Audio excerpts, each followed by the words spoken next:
Bismillahirrahmanirrahim. Assalamualaikum warahmatullahi wabarakatuh. Waalaikumsalam warahmatullahi wabarakatuh. Warahmatullahi wabarakatuh. Halo, apa kabar teman-teman? Baik. Alhamdulillah baik. Oke, semoga kita semua selalu diberikan kesehatan, kesembuhan, dan perlindungan dari segala macam bara bahaya. Baiklah, langsung saja kita masuk ke pembahasan. Kali ini kami akan membahas mengenai isu-isu viral wabah pandemi COVID-19 dan kuliah online. Tapi sebelumnya kami ingin memperkenalkan diri. Perkenalkan, nama saya Fitri Indah Saraswati dan teman saya. Nama saya Asyifa Hidayatullah. Dan saya Agustina Marianti.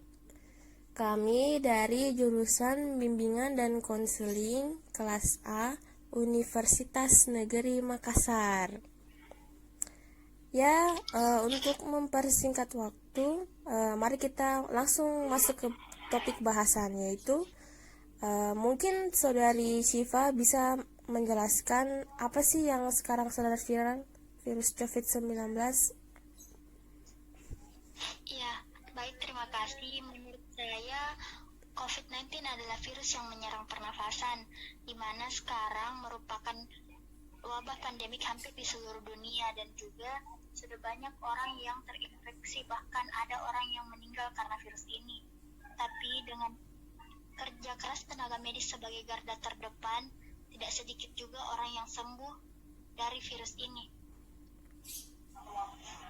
Oh, baiklah, itu dia tadi penjelasan mengenai apa itu COVID-19.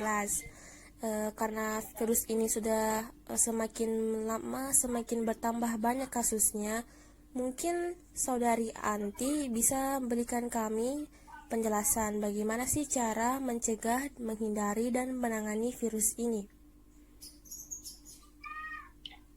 Kalau menurut saya sendiri, cara pencegahan dan penanganan COVID-19 ini yaitu dengan cara kita rajin-rajin mencuci tangan, dan jika ingin keluar rumah selalu memakai masker, dan juga selalu menjaga imun tubuh dengan cara mengonsumsi vitamin dan buah-buahan, serta olahraga yang teratur, dengan bisa juga menghindarinya itu dengan cara berjemur tiap pagi hari jam 10 sekitar 15 menit dan rajin meminum air putih.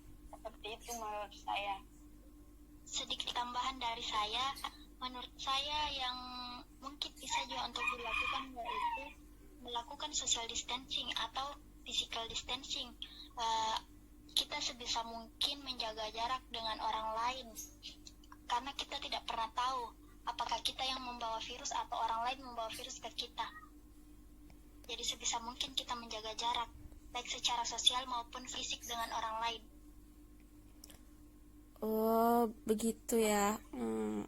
Menurut saya itu tips-tips yang sangat bagus nih untuk tetap berada di rumah juga, supaya kita tidak terkena penyebaran virusnya. Lanjut ya. Jadi menurut Saudari Anti, apakah virus ini sangat berbahaya?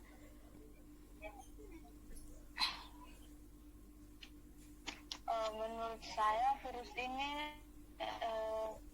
sangat berbahaya, karena di Indonesia saja lebih dari 200 orang sudah meninggal karena virus ini, dan hampir 3.000 orang sudah terinfeksi oleh virus ini. Jadi sebaiknya kita selalu menjaga kesehatan kita agar terhindar dari penyakit ini, virus ini maksud saya.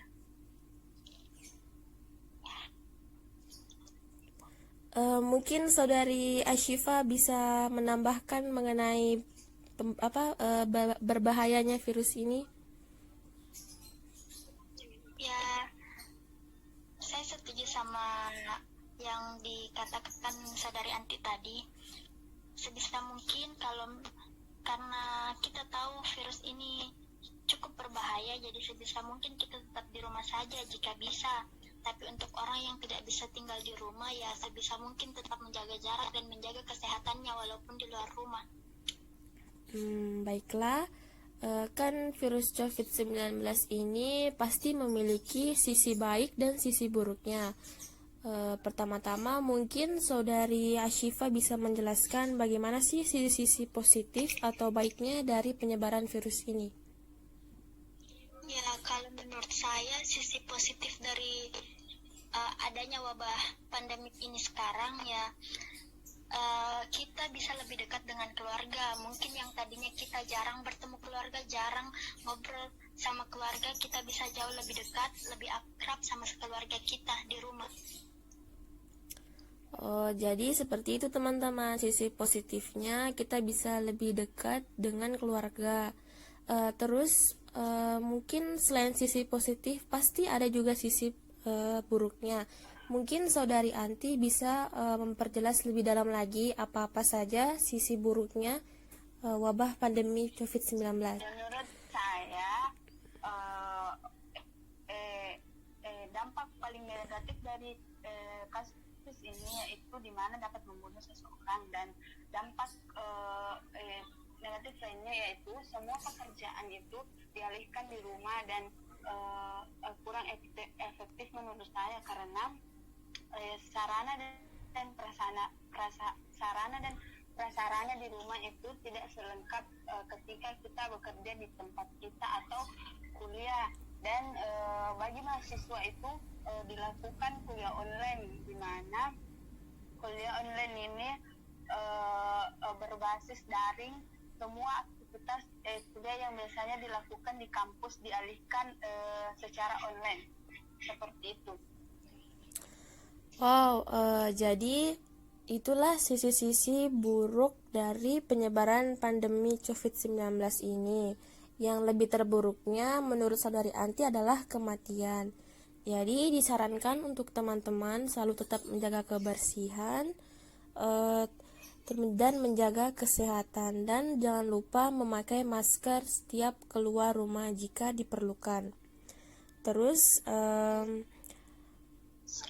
apakah menurut Saudari Cipa kuliah online itu sudah efektif atau belum?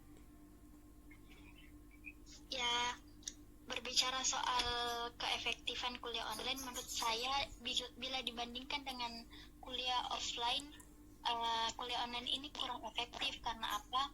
Kita tidak bisa secara langsung tatap muka dengan dosen kita, di mana ada jarak yang memisahkan, dan juga tidak ada sentuhan psikologis di dalamnya.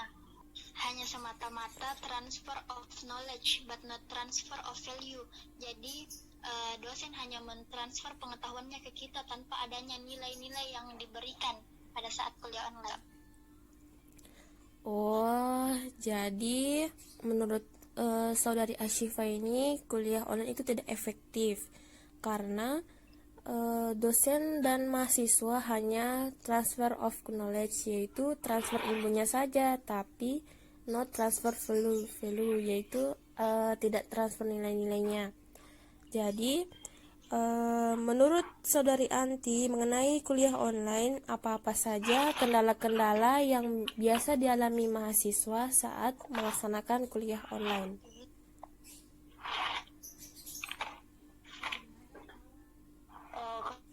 Kalau menurut saya kendala-kendala yang dialami itu saat kuliah online itu dimana jaringan terkadang tidak mendukung, apalagi mahasiswa yang pulang kampung. Jaringannya itu kurang baik kurang bagus dibandingkan di perkotaan, dan juga kita sebagai mahasiswa tahulah bagaimana kita cuma diberi oleh orang tua kita uang, jadi kuota itu sangat terkuras habis. Jadi itulah kekurangan dari kuliah online menurut saya. Dan juga tugas yang diberikan dosen saat kuliah online ini lebih banyak dibandingkan saat kuliah seperti biasanya. Menurut saya seperti itu. Oh iya, Jadi teman-teman, menurut saudari Anti, kendala-kendala dalam melaksanakan kuliah online itu yang pertama sudah pasti kuota. Terus yang kedua jaringan, apalagi untuk teman-teman yang sekarang berada di kampungnya, sulit mendapatkan jaringan yang bagus dan lancar. Dan yang terakhir tugas-tugas, yang lebih banyak daripada kuliah offline. Jadi, apakah saudari Ashifa memiliki tips-tips bagaimana sih caranya manajemen waktu antara pekerjaan rumah dengan tugas-tugas yang ada di kuliah online? Ya, kalau menurut saya di tengah wabah ini kita harus pintar-pintar untuk memanajemen waktu dan manajemen diri kita, di mana kita harus tahu kapan kita harus mengerjakan pekerjaan rumah dan harus mengerjakan tugas kuliah. Mungkin dengan salah satu cara yang bisa dilakukan yaitu membuat jadwal kegiatan apa-apa saja yang akan kita lakukan setiap harinya, agar kegiatan kita dapat terorganisir dan dapat terlaksana sebagaimana. Oh iya, itulah tadi tips-tips dari Ashifa bahwa kita itu harus bisa manajemen waktu dan membuat jadwal keseharian agar semua kegiatan kita yang lakukan sehari-hari bisa terjadwal dan terorganisir dengan baik. Jadi kalau dalam BK nih sudah pasti sebagai calon guru BK kita juga harus memberikan beberapa solusi kepada mahasiswa yang stres karena tugas. Jadi menurut saudari Anti, bagaimana sih menurut calon konselor ini mengatasi stres yang dialami mahasiswa saat mengerjakan tugas? Kalau menurut saya kan ini kita melaksanakan kuliah online, tugasnya itu lebih banyak dibandingkan saat kuliah seperti biasanya. Kalau menurut saya itu untuk menangani stres yang dihadapi mahasiswa itu bisa dilakukan dengan refleksi diri dan relaksasi diri agar pikiran-pikiran negatif itu tidak masuk ke dalam pikiran kita, agar stres yang akan dihadapi siswa itu tidak terjadi. Seperti itu menurut saya. Oh iya, jadi begitu caranya ya, dengan cara relaksasi dan refleksi kita bisa mengurangi stres dalam menghadapi tugas-tugas kuliah online. Jadi untuk yang terakhir, bagaimana sih harapan Syifa dan Anti ke depannya untuk wabah pandemi COVID-19 ini? Ya, kalau saya pribadi harapan saya itu semoga wabah ini cepat berlalu dan keadaan bisa segera membaik, dan itu semoga kita bisa menjalankan bulan Ramadan seperti tahun-tahun sebelumnya. Sama seperti pendapat saudari Syifa, saya juga berpendapat begitu. Mudah-mudahan virus ini cepat berlalu dan kita bisa beraktivitas seperti biasanya, dan yang paling penting itu semoga saudari dan saudara kita yang terkena virus ini cepat sembuh dan bisa beraktivitas seperti sebelumnya. Seperti itu menurut saya. Oh ya, itulah tadi beberapa tips dan penjelasan informasi mengenai pandemi COVID-19. Jadi virus ini sangat berbahaya dan sebaiknya kita harus mengantisipasi penyebarannya melalui tetap di rumah saja, jaga kebersihan, dan selalu cuci tangan, gunakan masker saat keluar rumah, dan menjaga sistem imun tubuh. Dan kemudian mengenai kuliah online juga tidak seefektif dengan kuliah biasanya, karena dalam secara psikologis kuliah online hanya mentransfer ilmu tapi bukan nilai-nilainya. Terus yang terakhir mengenai manajemen waktu dan stres. Kalau manajemen waktu, kita bisa lebih mengatur kegiatan sehari-hari menggunakan jadwal kegiatan supaya kita bisa mengolah waktu untuk pekerjaan rumah dan dengan kuliah online. Terus cara mengatasi stres itu yang tadi disebutkan oleh saudari Anti dengan relaksasi dan refleksi diri.